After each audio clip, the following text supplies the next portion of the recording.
मीश शंभो रुद्राष्कटिमदं प्रोक्तं विप्रेण हर्तोषये ये पठन्ति नरा भक्त्या तेषां शंभो प्रसति। बोलिए शंकर भगवान की जय। तब माया बस जीव जड़ संतत फिरे भुलार, तेहि पर क्रोध न करिय प्रभु कृपा सिंधु भगवान सियापति राम। जय जय राम मेरे प्रभु राम, जय जय राम करो कल्याण सीताराम।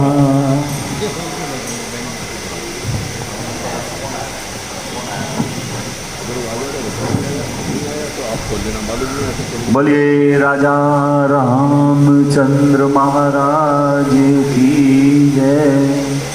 बोल बालाजी महाराज की जय। ओम श्री गणेशाय नमः। श्री जानकी वल्लभो विजिते श्री रामचरितमानस पंचम सोपान सुंदर कांड। शांतं शाश्वतं परमेगणं निर्वाण शांति प्रदम ब्रह्मा शमुपनिनेन्द्रं सेवं मनीषं वेदांत वेदं विभुं रामाख्यं जगदीशपुरुं सुरगुरुं माया मनीषं हरिहं वन्देऽहं करुणाकरं रघुवरं भूपालचूडामणिनं नान्यास्पृह रघुपते हृदय समिदे सत्यं वदामि जय भवान् खिलान्तरात्मा भक्ति पर्यक्ष रघुपुंगं निर्भरामि कामादिदोषरहितं कुरु मानसं जय।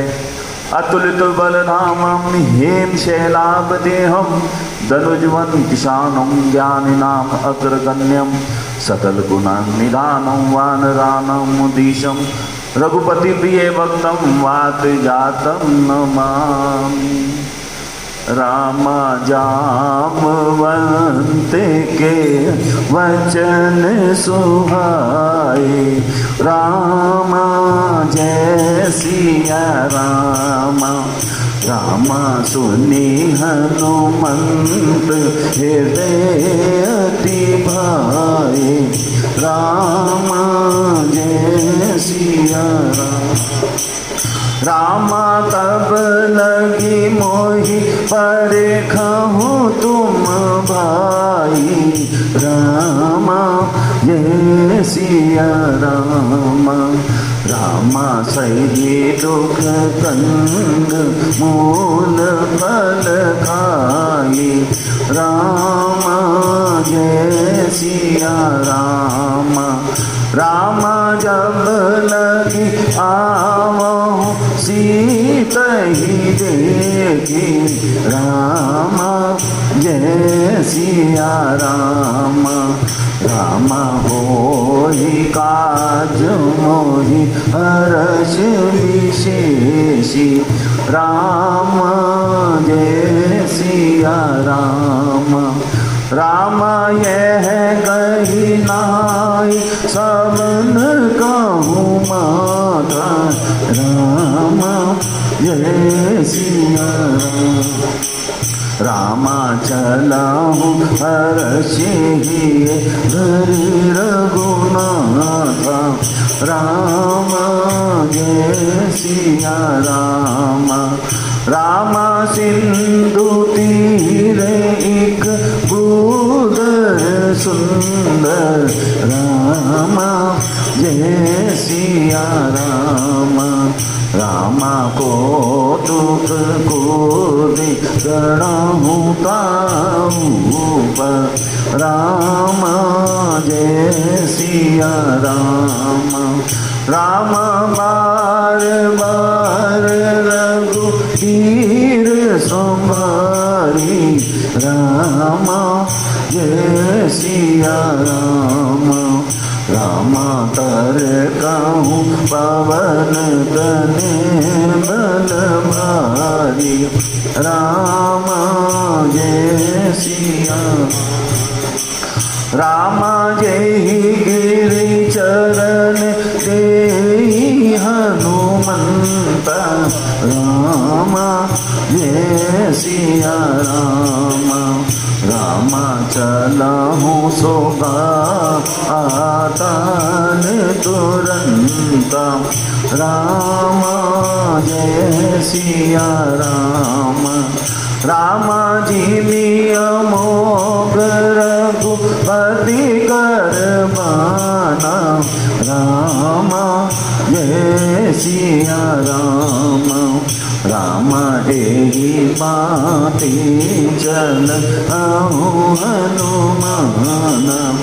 रामा जय सिया रामा जब निधि भूवती दूत बिचारी रामा जय सिया राम रामा तेरे मैनाक होई श्रमहारी रामा जय सिया राम मंगल भवन अमंगल हारी रामा जय सिया राम रामा द्रवहु सुदशरथ अजिर बिहारी रामा जय सिया राम हनुमान ते परसा कर पुनि कीन प्रणाम राम काज कीने बिनु मोहि कहाँ विश्राम सियापति राम जय जय राम मेरे प्रभु राम जय जय राम करो कल्याण राजा राम। आइए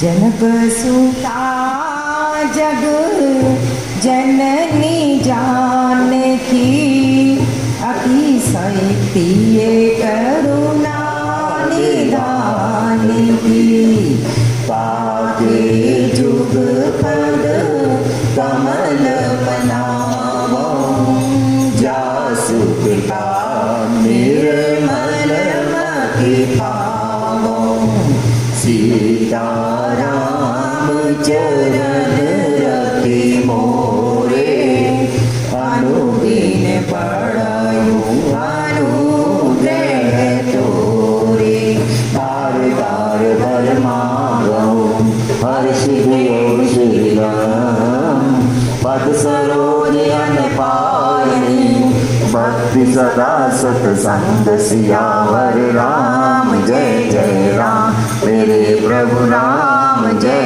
जय राम करो कल्याण सीताराम प्रणवहु पवन कुमार खल बन पावक ज्ञान घन जासु हृदय आधार बसहि राम सर चाप धर श्री गुरु चरण सरोज रज निज मन मुकुर सुधार वरनहु रघुवर विमल जसु जोदायक फल चारि बोलिए हनुमान जी महाराज की जय पूज्य पाद गोस्वामी तुलसीदास जी महाराज की जय सद्गुरु भगवान की जय जय सिया राम।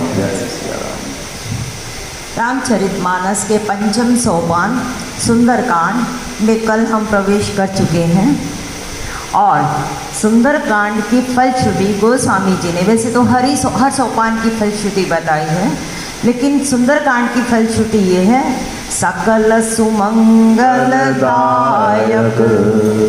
रघुनायक गुण गान सादर सुनय रहिते तरहि भव सिंधु बिना जल जान। जल जान कहते हैं जो समुद्र का जान, समुद्री जान। अब किसी समुद्र को पार करने के लिए व्यक्ति खुद तो पार कर ही नहीं पाएगा, उसको तो कोई ना कोई सहारा, कोई जलजान चाहिए। गोस्वामी जी कहते हैं जो इस सुंदरकांड को सादर सुनेगा, बस सुनना ही बहुत है, सुनिए दुख पाप का नाश हो। तो यहाँ पे जो सादर सुनेगा सकल सुमंगल दायक रघुनायक गुणगान, सादर सुनिए तो तरहि भव। ये भवसागर की फिर चिंता करने की जरूरत ही नहीं है। सादर जिसने सुन लिया, धीरे धीरे अपने आप कब ये भव समुद्र जो है ये पता ही नहीं चलेगा, पार हो जाएगा। और भव समुद्र क्या है? भव कहते हैं संसार को। ये संसार में जो हमारे आसपास जो ग्रह कारज नाना जंजाल जो हमें फंसाए बैठे हैं, कैसे धीरे धीरे अनुकूलता बनती चली जाएगी हमें पता ही नहीं चलेगा।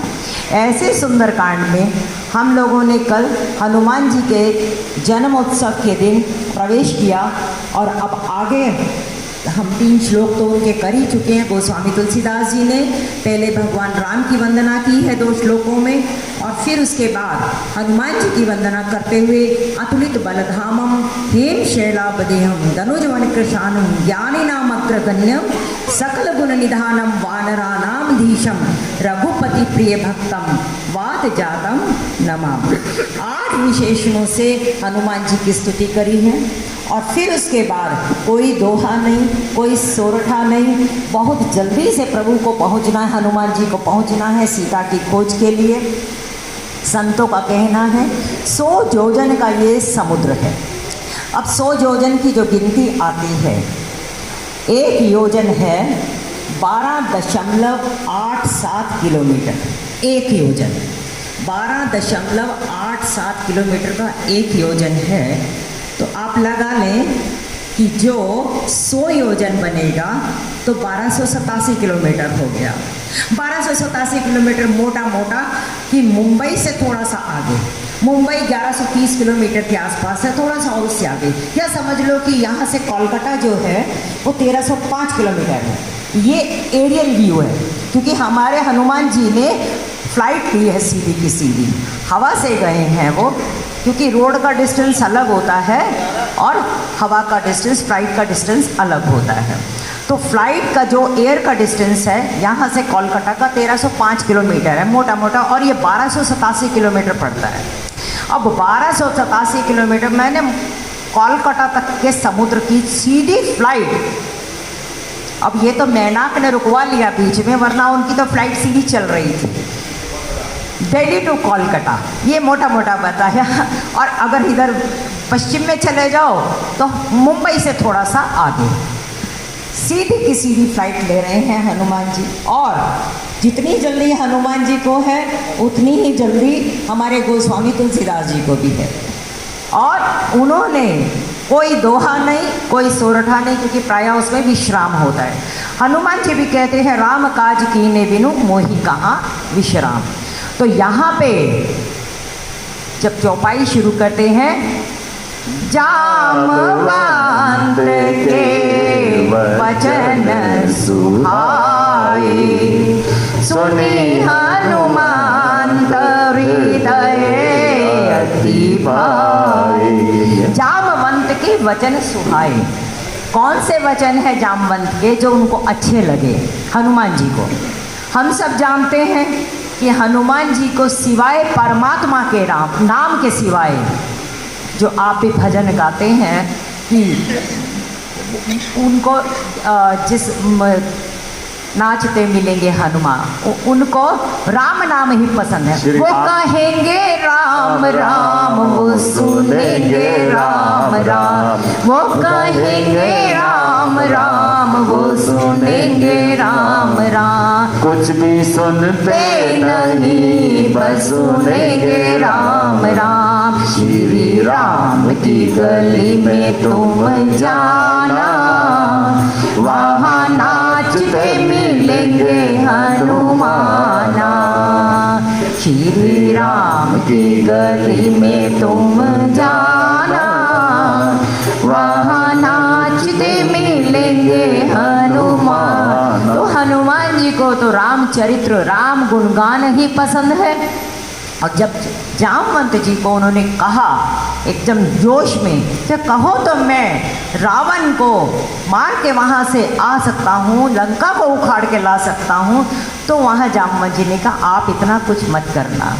आप क्या करना है, इतना करहूँ तात तुम जाई, सीता ही देखी कहाहु सुधि आई, तब निज भुज बल राजीव नयना, कौतुक लागी संग कपि सेना।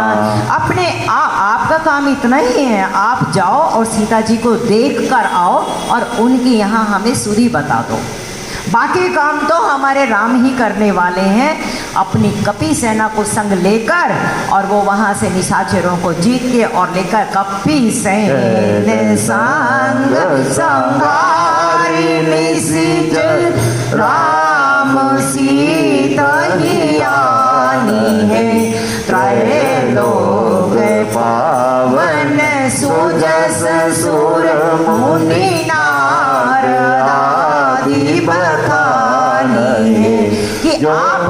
कि आप कब जाए और सिर्फ सुधि लेकर आए, बाकी काम भगवान राम अपने आप निशाचरों का संहार करके स्वयं सीता जी को लेकर आएंगे और उनके इस चरित्र को सब लोग, यहाँ तक कि ब्रह्मलोक में भी नारद मुनि उस चरित्र का गान करेंगे।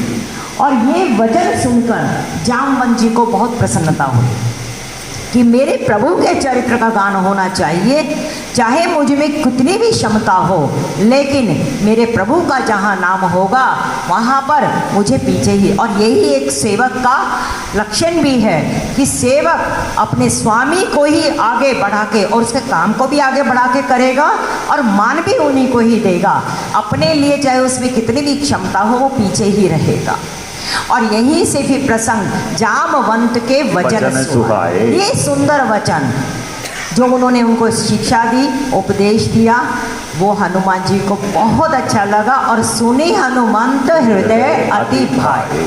उनके हृदय में बहुत अच्छा लगा कि मेरे लिए कितना मैं बड़भागी हूँ कि मुझे परमात्मा के काज के लिए निमित्त बनाया जा रहा है। हृदय में उनके अत्यंत खुशी है। और उसके बाद जब उन्होंने देखा कि आसपास जितने भी सारे के सारे वानर जो थे वो अभी तक बड़े मायूस हो रखे थे कि क्या होगा, हम सब ने देखा कि उन्होंने तो यहाँ तक सोच लिया था कि बस अब सिंधु तट पे हम अनशन करेंगे और अब तो हमारा मरण ही सत्य है।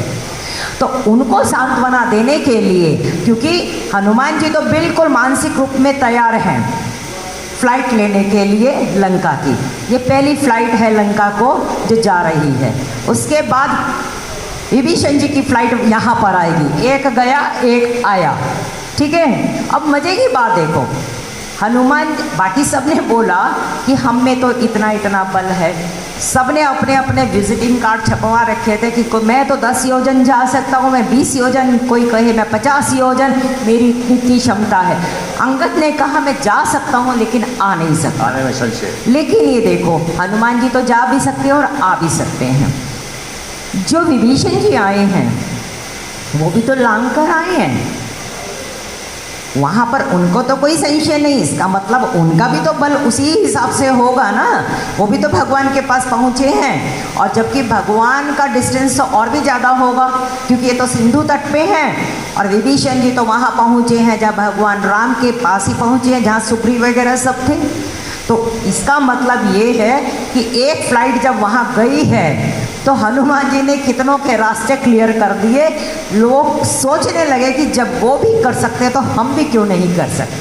हनुमान जी सबके लिए मार्गदर्शन भी देते हैं, और हम जैसे जीवों के लिए भी, कि राम काज के लिए व्यक्ति को इतना आतुर और उत्साही होना चाहिए, और अपने आसपास के जो हमारे साथ के लोग हैं उनको भी उत्साही रखना चाहिए। तो इसीलिए समस्त जितने वानर भालू रीछ हैं उनको उत्साह देते हुए कहते हैं, तब लगी मोहि परिखेयूं तुम भाई, सही दुख कांद मूल फल खाई।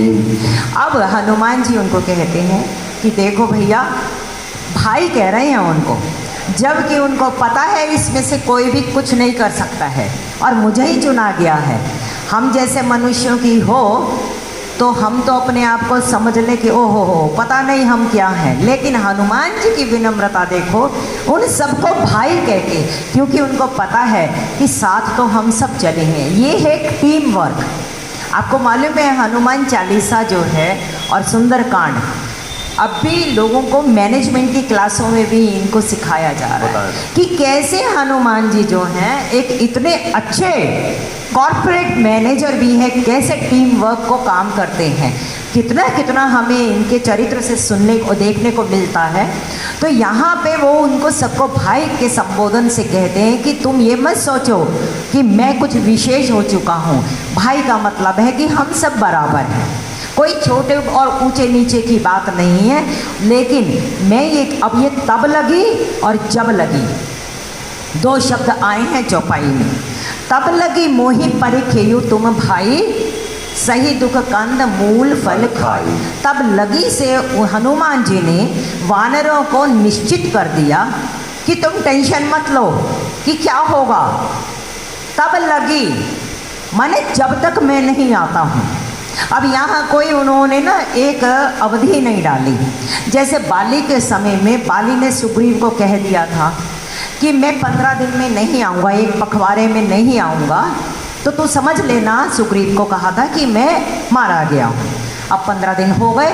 अब 15 दिन होने के बाद सुग्रीव को लगा कि भाई वो तो कहा था, एक अवधि बीत गई है, तो अब वो अवधि बीत जाने पे तो चिंता होती है। अब उसने समझ लिया रुद्र की धार है और वो अपने आ गया वापस, और उसका परिणाम हम जानते हैं क्या हुआ।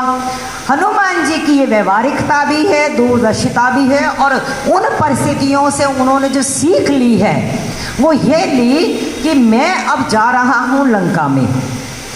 कोशिश तो होगी कि बहुत जल्दी काम निमट जाए, और संघर्ष भी हो सकता है, लेकिन कुछ भी हो सकता है। कोई अवधि डाल दूंगा तो ये लोग जो अब बैठे हैं अनशन पे, इनका पहला भी अनुभव है कि बाली के संबंध में क्या हुआ था। और अगर मैंने कह दिया कि मैं इस अवधि तक आऊं और वो अवधि ना अगर मैं पूरी कर पाऊं किसी कारणवश, तो ये तो बेचारे परेशान हो जाएंगे और परेशान हो जाएंगे, और फिर उसके बाद वापस तो जा नहीं सकते सुग्रीव के, क्योंकि सुग्रीव ने कहा था बिना सीता की खोज के कोई भी आया तो ये समझो कि उसके प्राण मेरे हाथों ले लिए जाएंगे।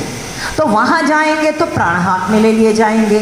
तो इससे तो ये वानर जो हैं ये कहीं और तो जाएंगे नहीं, ये तो सीधा का सीधा कहीं अपनी कंदराओं में, कहीं पेड़ों पे, कहीं इधर उधर इतनी जगह छुप जाएंगे कि इनको फिर ढूंढना मुश्किल हो जाएगा। और कल को मैं यहाँ पर सुधी लेकर पहुँच गया तो वहाँ पर सुग्रीव कहेंगे भाई तुम्हारे साथी लोग कहाँ हैं, उनको भी बुलाओ। तो अब किस किस को कहाँ कहाँ से ढूंढेंगे, तो ढूंढना और उनको मैसेज देना भी बड़ा मुश्किल है। इसीलिए हनुमान जी ने उनको पहले ही पक्का कर दिया कि मैं काम करने वाला हूँ, ये काम हो ही जाएगा, लेकिन आप निश्चित रहें कि जब तक तब लगी मोहि परिखेयूं तुम भाई, मेरी तब तक तुम प्रतीक्षा करना। परिखेयूं मैंने प्रतीक्षा करना, और प्रतीक्षा करते करते सही दुख कंद मूल फल खाई। अब सिंधु के तट पे बैठे हैं, सिंधु के तट पे अब कितनी वहाँ फूल फल कितने होंगे, लाखों की संख्या में वहाँ वानर हैं। वानर का आप स्वभाव जानते हैं, आधा खाया आधा फेंका, कितना बचेगा कितना नहीं बचेगा। तो अब उनको ये सांत्वना देते हैं कि देखो भाई, कुछ महत् कार्य के लिए कुछ दुख भी सहना पड़ता है, दुख सहते हो। और आज तुम दुख सह लोगे तो बाद में तुम्हें बहुत बहुत वहाँ पे मधुबन में फल भी खिलाए जाएंगे। और हम सब जानते हैं जब सीता जी की खोज लेकर आए हैं और वहाँ पहुँचे तो मधुबन एक ऐसा सुग्रीव का वन था जिसमें सुंदर सुंदर फल थे, और उसमें किसी का प्रवेश जो है ना वो था नहीं। और अंगद की सम्मति से ये सारी वानर सेना मधुबन में चली गई, पूरा उजाड़ दिया, पूरा उजाड़ा। खा पी के सब। इधर तो लंका को तो उजाड़ा, लंका की अशोक वाटिका में तो उजाड़ा इन्होंने, और कहा जब हनुमान जी करके आए तो हम क्यों ना करें। और आप सब जानते हैं जब भीड़ उत्साही होती आती उत्साही होती है, ये खबर पहुंची जब सुग्रीव के पास कि मधुबन में सारे वानर आकर और उड़ा, और अंगद की सम्मति है कि उड़ा दिया, तो सुग्रीव बहुत हर्षित हुआ। तो भाई काम कर रहे हैं, पक्की बात है, यह काम करके आए हैं। अगर इन्होंने काम नहीं किया होता तो इनकी इतनी हिम्मत नहीं होती। तो उन्होंने कहा सबको ले आओ, कोई बात नहीं। और प्रसाद तो उसी को ही मिलता है जो सीता की, जो शक्ति की, जो भक्ति की, जो शांति की खोज करके लाता है, उसी को तो मधुर फल मिलेंगे।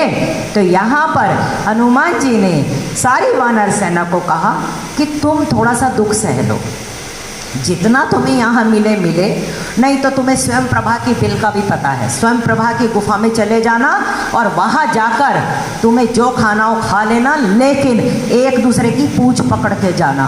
पता लगा वहाँ जाके गुम हो गए तो बहुत मुश्किल हो जाएगा, वही रह जाओगे। तो ये सब समझा के हनुमान जी ने उनको सिंधु तट के ऊपर आश्वासन दिया कि देखो भाई, भूखे मत रह लेना, क्योंकि मैं भी वहीं जाके कुछ ना कुछ खाऊंगा, और भूखे भजन न होई गोपाला, ये ले अपनी कंठी माला, खाना तो पड़ेगा ही पड़ेगा।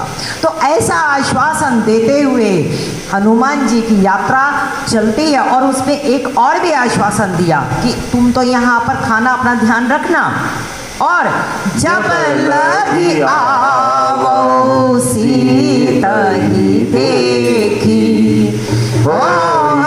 काजू मोहि हर्ष पिसेगी। और जब तक मैं सीता जी को देखकर आता हूँ, या नेगेटिव वर्ड नहीं आया है, आप ये देखो, पॉजिटिव सकारात्मक, यहाँ पॉजिटिव वर्ड है। जब लगी आवो सीता ही देखी। अब देखी क्यों कह रहे हैं? क्योंकि संपाति ने पहले ही कह दिया कि मैं अशोक वन में सीता को देख पा रहा हूँ। आप लोग नहीं देख पा रहे, लेकिन मैं देख पा रहा हूँ, क्योंकि गीत की दृष्टि अपार है। तो इसीलिए वो कहते हैं कि चाहे मैंने नहीं अभी देखा है, गीत ने देखा है, संपाति ने, लेकिन मैं भी देख कर आऊँगा, ये पक्का है। और किस कारण मैं कह पा रहा हूँ? क्योंकि अभी कार्य प्रारंभ होने ही वाला है और मेरे हृदय में बहुत हर्ष है। किसी काम को शुरू करने में अगर हमें हर्ष है, ऐसा ज्योतिष शास्त्र में भी बताया गया है, अंगिरा ऋषि ने भी बताया कि अगर किसी भी कार्य को करने में शुरुआत में ही आपको प्रसन्नता हो रही है, हर्ष हो रहा है, उत्साहवर्धन हो रहा है, तो आप समझें कि वो काम जो है वो सिद्धिदायक होगा, वो सफल होगा। हनुमान जी कहते हैं कि मुझे, क्योंकि उनके मन में अभी भी संशय है कि ये पार कैसे कर पाएंगे, पार कर लिया तो क्या वहाँ सीता जी मिल पाएंगी। हनुमान जी को पक्का विश्वास है कि मुझे सीता मिलेगी, मैं देखूंगा ही देखूंगा सीता जी को, क्योंकि मेरे हृदय के अंदर आनंद ही आनंद है। अब किस आधार पे कह रहे हैं ये? क्योंकि प्रणवो पवन कुमार खलबन पावक ज्ञान घन जासु हृदय आगार बसहि राम सर चाप। जिनके हृदय में श्री राम स्वयं बैठे हैं, तो सिग्नल तो वहीं से मिल रहे हैं। और भक्त तो परमात्मा की शरण में लेकर इतने भरोसे से बोल पाता है ना। पर भक्तों को किसका बल? उसको तो परमात्मा का बल। तो कह रहे मुझे बहुत हृदय में हर्ष है और मुझे सीता जी के दर्शन होंगे। अस कई नाई सबन कहु माथा, चले यु हर्ष ये धरी रघुनाथा। उन्होंने जितने वहाँ वानर भालू सब सिंधु तट पे बैठे हैं, इस समय हनुमान जी का जो रूप है वो सामान्य रूप में आ चुके हैं। पहले बुधराकार शरीर था, लेकिन जब सबको सांत्वना देनी है, ढांढस देना है, उनको भाई, अब कनक बुधराकार शरीर से तो उनको भाई नहीं बोल सकते ना, नॉर्मल में आना तुम कहाँ और हम कहाँ। अब तो उनके बराबर आकर उनको सांत्वना दी और फिर उसके बाद सबके चरणों में अपना माथा उन्होंने झुकाया है। ये देखो विनम्रता कि जो भक्त होता है वो कितना अमानी होता है, वो दूसरों को पहले ही मान देता है, लेकिन स्वयं को, अपने आप को वो पीछे रखता है।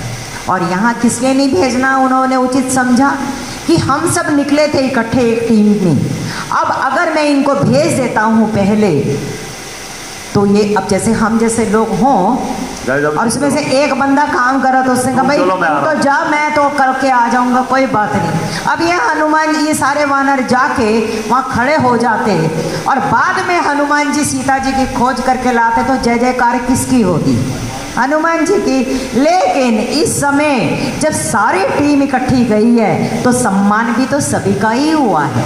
भक्त हमेशा सबका साथ, सबका विश्वास। भाई मधुबन के बल सभी ने तभी खाया ना, तभी खाए। और राम जी ने सब पे कृपा दृष्टि तो तभी दी ना कि जब सीता जी की खोज सारी टीम पूरी इकट्ठी करके लाई। ये है टीम वर्क। तो यहाँ पे सबके चरणों में माथा भी वो रख के बोलते हैं, प्रणाम करके बोल रहे हैं कि आप मुझे आशीर्वाद दें, मैं इतने महत् कार्य पे जा रहा हूँ। संदेश हमें ये मिलता है कि कोई महत् कार्य करना है, कोई बहुत बड़ा अगर हमें उपक्रम करना है तो हमें उतना ही विनम्र भी होना चाहिए, तभी हमारे को सबके आशीर्वाद भी मिलेंगे। और जब आशीर्वाद मिलते हैं तो अपने आप वो कार्य भी पूरा होता है। गोस्वामी जी कहते हैं इस प्रकार वो सबके चरणों में प्रणाम करके चलयु हर्षि हिये धरि रघुनाथा। अभी तक तो बात हो रही थी समुद्र तट पे, अब उनको क्योंकि फ्लाइट लेनी है तो अब हम जानते हैं, अब जैसे किसी ने स्विमिंग पूल में भी देखा हो तो जितनी ऊंचाई से छलांग मारते हैं तो उतनी दूर तक जाएगा व्यक्ति। ऐसे ही अब उनको लंका जाना है, 100 योजन का समुद्र लांघना है, कोलकाता तक डिस्टेंस लेना है तो उतनी ऊंचाई भी चाहिए। अब वो धीरे धीरे चलयु, इसीलिए शब्द आया चलयु हर्षि हिये धरि रघुनाथ। सारे नीचे सिंधु तट पे हैं और हनुमंत लाल जी अब बानर रूप नहीं, धीरे धीरे उन्होंने अपना कनक वर्ण तन तेज विराजा और भयो भूधराकार शरीरा धीरे धीरे धीरे अपना बढ़ाते बढ़ाते और वो उस पर्वत पे जो जिसका नाम वो वाल्मीकि रामायण में आता है वो महेंद्राचल पर्वत है, महेंद्र पर्वत पे वो वहाँ पर पहुँच गए। अब शिखर पे जब पहुँच गए हैं तो वहीं से ही तो फ्लाइट ली जाएगी सीधी की सीधी। तो चलयु हर्षि हिये धरि रघुनाथ। अकेले नहीं जा रहे, राम जी को हृदय में रघुनाथ को लेके जा रहे हैं। और नाथ इसलिए प्रभु मेरे भरोसे तेरी गाड़ी, तू तेरा काम जाने, तेरे काम के लिए जा रहा हूँ, मेरा तो इसमें कुछ है नहीं, हम तो तेरे भरोसे हैं। हे रघुनाथ अब तो तुमने ही संभालना है, जैसी बुद्धि देनी है। भक्त का यही लक्षण है, किसी भी कार्य को करने में उसको अपने इष्ट का ही स्मरण रहता है। हनुमान जी ने शिखर पे पहुँच के अब हर्षित भाव से प्रभु को स्मरण करा है और कहाँ पहुँचे? सिंधु तीर एक भूधर सुंदर कौतुक कूदी चढ़युता ऊपर। सिंधु के तीर पे एक बूधर है, पहाड़ है जो अत्यंत सुंदर है। ये सुंदर से सुंदर की यात्रा है। कल भी बताया त्रिकूट के 3 पर्वत, 3 शिखर हैं, एक नील है, एक सुंदर है, एक सुपेल है। हनुमंत लाल जी ने सुंदर से सुंदर की यात्रा की, इसीलिए सुंदर कांड है। भक्ति की खोज यहाँ इसीलिए सुंदर कांड है। और सिंधु के तीर पे जो भूधर सुंदर था उस पे कौतुक में एकदम खेल खेल में ही हनुमंत लाल जी वहाँ पर कूद के चढ़े गए हैं। अब जब चढ़ गए तो कहते हैं वो पर्वत अनेक फल फूल से, मनियों से, सबसे वो विभूषित है और वहाँ पर अनेक पशु पक्षी चहक रहे हैं और कितने ही वृक्ष वहाँ पर हैं और खूब वहाँ छटा छाई हुई है। और हनुमान जी जब वहाँ पहुँचे तो अपने आप को संभाल रहे हैं। और आप लोगों ने देखा होगा कि जब छलांग लगानी होती है तो थोड़ा सा व्यक्ति झुकता है, झुकेगा, अपने को दबाव देगा, पाँव को दबाव देगा और फिर छलांग मारेगा। आप वो मंजर समझो कि जब किसी ने छलांग लगानी हो तो वो पहले एक पोजीशन बनाएगा, फिर उसके बाद वो वहाँ से छलांग लगाकर अपने लक्ष्य पे पहुँचेगा। हनुमान जी भी अब बिल्कुल तैयारी में हैं। सब वानर भालू तो नीचे हैं, वो वहाँ पहुँच चुके हैं ऊपर शिखर पे और सब वानर भालू उनका कौतुक देख रहे हैं कि अब आगे की यात्रा कैसे होगी। और गोस्वामी जी वहाँ पर मौजूद हैं और वहाँ वो कहते हैं, बारे बारे रघुवीर संभारी, करेंगे पवन तनाए बल भारी। बार बार उन्होंने रघुवीर को याद किया। यहाँ रघुवीर शब्द इसलिए दिया, एक तो वीर रस चाहिए, उत्साह चाहिए, और दूसरा लंका नगरी में जा रहे हैं तो वहाँ पर वीरता तो सारी दिखानी है। हनुमान जी की क्या वीरता, हे रघुवीर तुम ही आओ और तुम ही अपना वहाँ पर बल और शौर्य दिखाना, हमारा तो कुछ नहीं है। तो बार बार रघुवीर संभारी। संभारी के दो शब्द हैं, दो अर्थ आते हैं व्याकरण में। एक होता है संभारी का मतलब स्मरण करना, याद करना, एक होता है संभालना। हनुमान जी भगवान राम को बार बार स्मरण कर रहे हैं। परमात्मा को किसी महत् कार्य के लिए जब हमें करना है तो बार बार उसको याद करनी पड़ेगी, हे प्रभु तुम ही संभालोगे, हमारा तो इसमें कुछ नहीं, मुरारी मेरो क्या बिगड़ेगो, जाएगी लाज तिहारी। और यहाँ पकड़ लो हाथ रघुराई, नहीं तो डूब जाएंगे, हमारा कुछ ना बिगड़ेगा, तुम्हारी लाज जाएगी। हनुमान जी बार बार उनको याद कर रहे हैं। गीता के न्याय से, गीता में कृष्ण अर्जुन को कहते हैं, हे अर्जुन जो भक्त मुझे बार बार स्मरण करता है मैं भी उसको वैसे ही बार बार स्मरण करता हूँ। तांस तथैव भजाम्ये हम, उसी प्रकार मैं भी याद कर, जैसे हनुमान जी याद कर रहे हैं ऐसे ही राम जी का भी स्मरण हनुमान जी के साथ चल रहा है। और इधर जब उन्होंने कहा प्रभु आप हमें संभालो, तो उसी समय रघुवीर अप्रत्यक्ष रूप में जिस समय आए हैं वापस हनुमान जी, तो उन्होंने कहा तुम सब काम कर आए।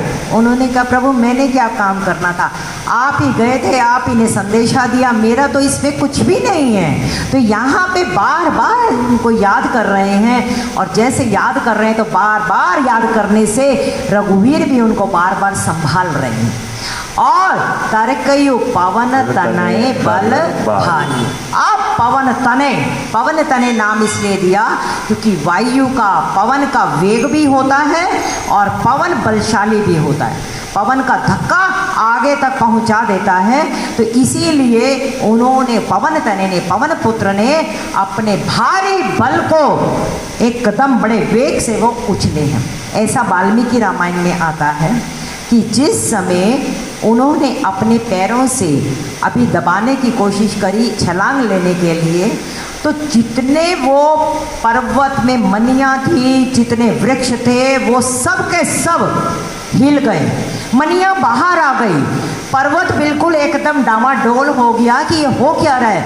पशु पक्षी चिंगाड़ने लग गए और बिल्कुल इतनी हलचल मच गई है कि ये हो क्या गया है एकदम। अभी तो हनुमान जी ने अपना थोड़ा सा बल दिखाया है और जेहि गिरि चरण देहि हनुमंता, चले उसका पाताल तुरंता।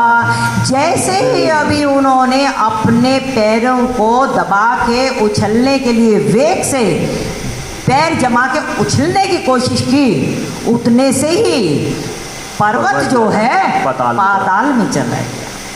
अब यहाँ देखने की बात ये इतना वेग है जो संभाल नहीं पाया। इतना वेग, लेकिन एक ही पर्वत तो नहीं है, पर्वत तो मैनाक भी था, और पर्वत वो भी है जहाँ पे लंका में जाके उतरेंगे, वो तो पाताल में नहीं गया। यही पर्वत पाताल में क्यों गया?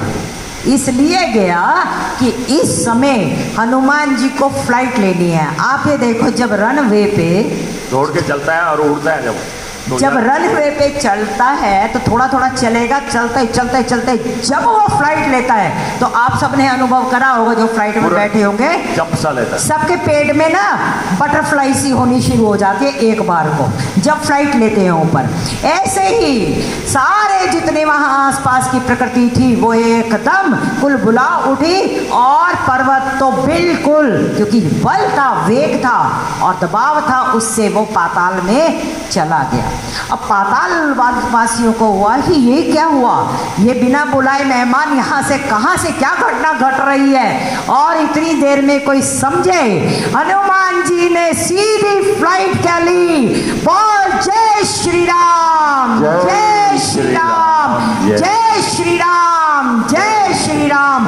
और जय श्री राम का नारा लगाते लगाते हनुमान जी अब फ्लाइट ले रहे हैं। और गोस्वामी जी ने उस मंजर को कैसे लिखा, चिमिया मोंग रघुपति कर पाना, एही भांति चले यू हनुमाना। गोस्वामी तुलसीदास जी को उस समय जाते हुए हनुमान जी नहीं दिख रहे, उस समय उनको दिख रहा है कि जैसे राम का अमोघ बाण जा रहा हो, इस तरीके से हनुमान जी का चित्रण उन्होंने किया। आप देखो, जिस समय कोई चीज धस जाती है तो उसकी आकार जो है गोलाकार सा बन जाता है। इस समय पर्वत बन चुका है धनुष, और धनुष पे हनुमान जी बाण के रूप में, और धनुष कौन चला रहा है, बाण कौन फेंक रहा है, साक्षात मेरे राम जी फेंक रहे हैं। पर्वत धनुष है, हनुमंत लाल मेरे जो हैं उनके अमोघ बाण है। गोस्वामी तुलसीदास जी ने अमोघ बाण का शब्द इसलिए लगाया क्योंकि भगवान के जो बाण है वो अमोघ का मतलब वो कभी भी खाली नहीं जाते, अपना कार्य करके वापिस आते हैं। इसी तरीके से यह हनुमंत रूपी जो बाण जा रहा है अपने कार्य को पूरा करके वापिस ही आएगा। और भगवान का नाम स्मरण करते हुए पवन तनय बलवान की जय बोलो हनुमान की, पवन तनय बलवान की जय बोलो हनुमान की, पवन तनय बलवान की जय बोलो हनुमान की, साथ बोलो हनुमान की जय बोलो हनुमान की जय बोलो हनुमान की, पवन तनय बलवान की जय बोलो हनुमान की, पवन तनय बलवान की जय बोलो हनुमान की। नीचे वानर तो ये नारा लगा रहे हैं और हनुमंत लाल जी कहते हैं जय सिया राम भाई, जय सिया राम, जय सिया राम भाई, जय सिया राम। सब मिल बोलो जय सिया राम, सारे बोलो जय सिया राम, जय सिया राम भाई, जय सिया राम, जय सिया राम भाई, जय सिया राम। हम लोग जाते हैं, जब आप बस में गए और सब अपने तीर्थों में गए तो जाते समय प्रभु को ही तो स्मरण करते हैं। ऐसे ही हनुमान जी की जो फ्लाइट चल रही है उसमें वो सीताराम जी को याद करते जा रहे हैं। गोस्वामी जी कहते हैं जलनिधि रघुपति दूत बिचारी, में नाग हो ही श्रम हारी। अब फ्लाइट चल रही है, हनुमान जी की यात्रा चल रही है, बीच बिल्कुल समुद्र में 50 योजन पूरे हो चुके हैं, करीब करीब 650 पौने 700 किलोमीटर कवर हो चुका है। और उसी दौरान एकदम जलनिधि मैंने समुद्र से जलनिधि ने देखा कि रामदूत जा रहे हैं, और उसी समय उनको विचार आया, जलनिधि रघुपति दूत विचार, रघुपति के दूत को उन्होंने कहा कि जा रहा है। एकदम अपने ही आश्रय में रहते हुए मैनाक पर्वत को उन्होंने एकदम जागृत किया। अब एक चीज यहाँ देखने की बात है, हनुमान जी जा रहे हैं तो जलनिधि एकदम सक्रिय हो गया उनकी हेल्प करने को। और हम सब जानते हैं राम जी 3 दिन खड़े रहे। राम जी के लिए तो 3 दिन उन्होंने वहां पर इंतजार करवाया। बहुत सुंदर हमें यहाँ पर एक अभिप्राय मिलता है, ये सब संतों का प्रसाद है कि हनुमान जी है पराक्रमी, हनुमान जी है बली, और हनुमान जी में इतना सब कुछ है तो इसीलिए बली से पराक्रमी से तो हर कोई डर जाता है। हमारे राम जी जो हैं वो बेचारे सीधे साधे, वो डर रूप में है भैया। वो वहां पर विनय करते रह गए, विनय न मानत जलधि जड़े गए 3 दिन भी। 3 दिन राम जी से इंतजार करवाया इसी समुद्र ने, जिस समुद्र ने एकदम बीच मार्ग में ही हनुमान जी के लिए आश्रय स्थल भेजा। इसीलिए यहाँ कहते हैं कि जो बलवान होता है ना, समर्थ नहीं कहूँ दोष गोसाई, जिसकी लाठी उसी की भैंस, जिसकी लाठी उसकी भैंस। पता है एक मौका पड़ेगा तो काम हो जाएगा। ये तो अभिप्राय संतों के हैं, लेकिन इसमें कारण एक और भी था, वो ये था समुद्र का एक नाम सागर भी है। और हम सब जानते हैं राजा सगर जो रघुकुल में इक्ष्वाकु कुल के राजा हुए, उन्होंने ही सागर का उद्धार किया था। और कुल गुरु तुम्हारे जलति, ये भी तो बताया इन्हीं के कुल के और हमारे ही कुल के किसी एक बालक का दूध अगर जा रहा है और ऐसे काज के लिए जा रहा है तो उन्होंने अपना एक मॉरल, जिसको कहते हैं नैतिक एक कर्तव्य समझा कि उस दूध को हम जितना सहाय हो पाए, यही तो हमारी राम सेवा है। और दूसरा एक और भी था कि भगवान के लिए तो, भगवान तो ईश्वर हैं, वो तो सब कुछ सह लेंगे, लेकिन परमात्मा अपने भक्तों के लिए कभी भी कोई कष्ट नहीं देने देते। आप जानते होंगे चित्रकूट की यात्रा में भगवान राम सीता लक्ष्मण जी जब जाते हैं तो काफ़ी कंटकाकीर्ण मार्ग मिला, उन्हें काफ़ी उनको कष्ट सहना पड़ा, लेकिन भरत जी की जो यात्रा थी इतनी सुखद और इतनी निष्कंटक रही, क्योंकि परमात्मा का भक्त जो होता है वो तो परमात्मा उसको अपने बालक, छोटे बालक के समान ही, परमात्मा अपना अपराध तो सह लेता है। जो अपराध भगत करे तरही, राम रोषे पावत सो जरही। ईश्वर का अपराध एक क्षण के लिए माफी दे देते हैं, अपने भक्त के अपराध के लिए प्रभु कभी भी माफी नहीं देते हैं। अगर वो भक्त सच्चा है तो उसके प्रति कभी अपराध नहीं करना चाहिए, जिसका बिल्कुल प्रमाण काकभुशुंडी है। काकभुशुंडी जी ने अपने जीवन यात्रा में वृत्त में बताया है गरुड़ जी को कि उज्जैन के महाकाल में मैं जब शिव की पूजा कर रहा हूँ, मेरे गुरु आए हैं और मैंने देख लिया मेरे गुरु हैं, और मैं जानबूझ के अभिमानवश आंख बंद करके शिव की पूजा में बैठा रहा। गुरु तो मेरे इतने कृपालु थे, गुरु को गुस्सा नहीं आया, लेकिन भगवान शंकर ने वहीं पर ही प्रत्यक्ष होकर और उसको वहीं श्राप दिया। और जब श्राप दिया और मैं कांप रहा हूँ, हाहाकार मच रहा है, तो मेरे गुरु ने ही मेरे लिए भगवान शंकर के सामने जो वहाँ पर एक रुद्राष्टक का एक विनय किया है, नमामि शमीशान निर्वाण रूपम विभुम व्यापकम ब्रह्म वेद स्वरूपम। भगवान शंकर ने उस समय कहा कि मैं अगर इस समय काकभुशुंडी जो पूर्व जन्म है उनका, कि अगर मैं श्राप नहीं देता हूँ तो ये मर्यादा की हानि होगी, मेरे भक्त का अपराध मैं नहीं सह पाऊंगा। आज रघुपति के दूत इतने बड़े एक महत् कार्य में जा रहे हैं, तो जननी ने भी विचार किया। एक सूत्र और मिलता है, हमारे समाज में भी कोई राम कार्य करने के लिए उत्साहित हो कर रहा हो तो उसको प्रोत्साहन देना चाहिए, उसको आपको और उत्साह देना चाहिए, ना कि उसकी टांग खींचनी चाहिए। क्योंकि यहाँ पे वो इतना महत् कार्य कर रहे हैं। जल निधि ने, जिस जल निधि को जड़ बताया, लेकिन इस जल निधि ने हनुमान जी को सहायता दी। हमारे हरीश भाई साहब, हमारे चावला जी कितना महत् कार्य कर रहे हैं राम कथा के लिए, और ये हनुमान जन्मोत्सव पे भी कितना सब कुछ करा, और हम सब ने भी मिलकर। तो जो जो अच्छा कार्य कर रहा है, राम कार्य कर रहा है, उस कल्याण कार्य कर रहा है, ये क्या कम है कि रोज लोगों को राम नाम की माला करवाई जाती। ज्ञान कितना हम ले पाएंगे हमें नहीं पता, लेकिन ये जो 648 बार राम ले रहे हैं, वैसे तो अगर हम 108 को 7 बार कर ले तो 756 बार हो जाए। जिसने गिनती गानी है वो गा ले, और हम तो 756 बार लें, तो जिसने अगर गिनती के साथ गा रहा वो 648 बार, और जिसने गिनती भी नहीं गानी उसकी जगह राम नाम ले लिया तो 756 बार। ये क्या कम है कि रोज 750 बार तो पक्का यहाँ राम नाम हम अपने खाते में डाल के जाते हैं।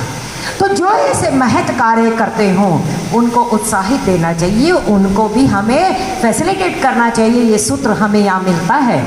और फिर जलनिधि ने क्या विचार किया, समुद्र ने क्या विचार किया कि जो मैनाक पर्वत है, मैनाक पर्वत हिमाचल और मैना, हम सब जानते हैं पार्वती जी की वो माता पिता हैं, उन्हीं का ही ये पुत्र है। सतयुग में पर्वतों के पंख होते थे, और ये पंख, ये पर्वत इतने उद्दंड हो गए थे कि कहीं पे भी जाकर किन्हीं के भी आश्रमों में बैठ जाना, कुछ भी कर लेना, और वहाँ पर लोगों को उड़ते थे पहले पंख, ये हाँ, पर्वत लोगों को तंग करते थे। और तंग करने के बाद क्या हुआ, इंद्र ने एक बार वज्र से उनको काटा। अब पंख काटे हैं तो मैनाक जो है उसकी उस समय जो मदद करी है वो पवन देव ने की है। पवन देव ने अपने वेग से और बल से उनको इस जल निधि में जाकर नीचे छुपा दिया। और कहते हैं इस मैनाक पर्वत, ये स्वर्ण का पर्वत है, इस पर्वत को उन्होंने, इसकी गति कहीं तक भी जा सकती है, ये कहीं तक भी ऊपर तक पहुंच सकता है। इसीलिए क्योंकि हनुमान जी का वेग बहुत तेज चल रहा है, फ्लाइट बहुत तेज चल रही है, उनको जल्दी पहुंचना है, इसीलिए समुद्र ने उनको कहा कि देखो तुम्हारे पिता का, तो तुम्हारे पिता का ये मित्र है, और अब वो जा रहा है ऊपर से, उन तुम्हारे मित्र का पुत्र है, बेसिकली पवन देव के पुत्र हैं, तो वो जा रहे हैं और श्रम होगा तो आप वहाँ पहुँचकर जल्दी से उनको थोड़ा सा आराम दो। आपके वहाँ पर तो उसमें सब फल होंगे, फूल होंगे, बहुत सुविधाएं होंगी, जितने भी हो आप उनको सुविधा वहाँ पर दो ताकि उनका श्रम, आधी जर्नी का उनका श्रम हट जाए। और ये इस तरीके से आप अपने मित्र का जो अपने उन्होंने एहसान किया है, आपके पिता ने उनके ऊपर, उनका वो एहसान भी खत्म हो जाएगा। जो मैनाक पर्वत को पवन देव ने एक मदद की थी, तो आज अगर वो मैनाक पर्वत पवन देव के पुत्र को अगर सहायता देता है, विश्राम देता है, तो एक तरीके से मित्र का एक संबंध निभ गया। तो आप जाओ, आपका आज ड्यूटी बनती है। मैनाक पर्वत उसी समय वहाँ पहुँच गए। मैनाक पर्वत स्वर्ण का पर्वत, मानस में बड़े स्वर्ण आए हैं। स्वर्ण कनक भूधराकार शरीरा, एक तो हमारे हनुमान जी हेम शैला विदयम स्वर्ण देह है इनकी। एक स्वर्ण की लंका में जा रहे हैं, एक स्वर्ण का मृगमारीच था, एक पर्वत भी आ गया स्वर्ण का, और एक हम पर्वत तो है ही, और एक हमारी जो स्वर्ण की कनक पंकज की कली, हमारी जानकी भी जो है वो भी बहुत सुंदर, जैसे कहते सोने का जो कमल होता है ऐसी हमारी जानकी जी हैं। लेकिन उनके हर स्वर्ण का अपना अपना रूप है। लंका, सोने की लंका का अपना रूप है, हनुमान जी का अपना, मारीच मृग का अपना। तो यहाँ पे ये जो स्वर्ण पर्वत है मैनाक का, ये आया और इसने कहा कि प्रभु अपना, उन्होंने अपना परिचय दिया कि मैं आपके पिता का मित्र हूँ, और मैं आपकी यहाँ मुझे पता लगा कि आप रामदूत बनकर राम के कार्य के लिए जा रहे हैं और मैं आपको थोड़ा विश्राम देने के लिए यहाँ उपस्थित हुआ हूँ, आप मेरी सेवाओं को स्वीकार कीजिए। अब हनुमान जी कहते हैं कि मेरे पास तो बिल्कुल समय नहीं है और मेरी तो डायरेक्ट फ्लाइट है, हॉल्ट है नहीं, मैं इतना कर सकता हूँ, क्योंकि हनुमान जी के विनयशीलता है, ये एक शील है और इस शील को रावण ने भी अंगद के सामने माना है कि तुम्हारी पूरी टुकड़ी में एक ही शीलवान है और वो है वो जो लंका जला के गया था। तो यहाँ पे उन्होंने कहा हनुमान ते ही परसा कर पुनि कीन्ह प्रणाम। मैना पर्वत को उन्होंने पहले स्पर्श किया, स्पर्श करके और फिर उसके बाद प्रणाम कर दिया। महाराज राम काज कीने बिनु मोहि कहाँ बिसेरा। मैं तो राम काज के लिए जा रहा हूँ और जितनी जल्दी से जल्दी पहुँचूँ, मुझे विश्राम नहीं करना है, मुझे अपनी यात्रा को बिल्कुल नॉन स्टॉप रखना है। संतों ने इसका अभिप्राय ये दिया है कि बैनाक पर्वत स्वर्ण का पर्वत है। स्वर्ण का पर्वत जब भक्त जाता है, साधक जाता है भक्ति की खोज में, शांति की खोज में, उसको सबसे पहला जो प्रलोभन आता है वो आता है संपत्ति का, माया का। लेकिन उसका नकारना नहीं है, हनुमान जी ने इसको नकारा नहीं है, स्पर्श कर दिया और कि मैं आपको यही प्रणाम करता हूँ और अपनी यात्रा को आगे ले जाते हैं। दूसरे संत कहते हैं जीव जब भक्ति की तरफ पहुँचता है, सबसे पहले विघ्न आता है अपने संबंधियों का, अपने जान पहचान के लोगों का, वही तुम्हें सबसे पहले टोकते हैं। और यहाँ पे संबंधी कौन, जान पहचान का कौन, मैनाक पर्वत जो उनके पिता का मित्र है। तो ये सब और आगे भी तो मिलेंगी, सुरसा मिले, लंकनी मिले, सब निशिचरी सब मिलेंगे। ये सब विघ्न बाधाएं आएंगी जब सीता की भक्ति और शांति की खोज में साधक चलता है। हनुमान जी की फ्लाइट अब चल चुकी है और मैनाक पर्वत आदि यात्रा हो चुकी है। मैनाक पर्वत पार हो चुका है, अभी वहाँ लंका नहीं पहुँचे, अभी रास्ते में ही चल रहे हैं। इस प्रसंग को कल कुछ और आनंद लेके गाएंगे। सो हरे राम।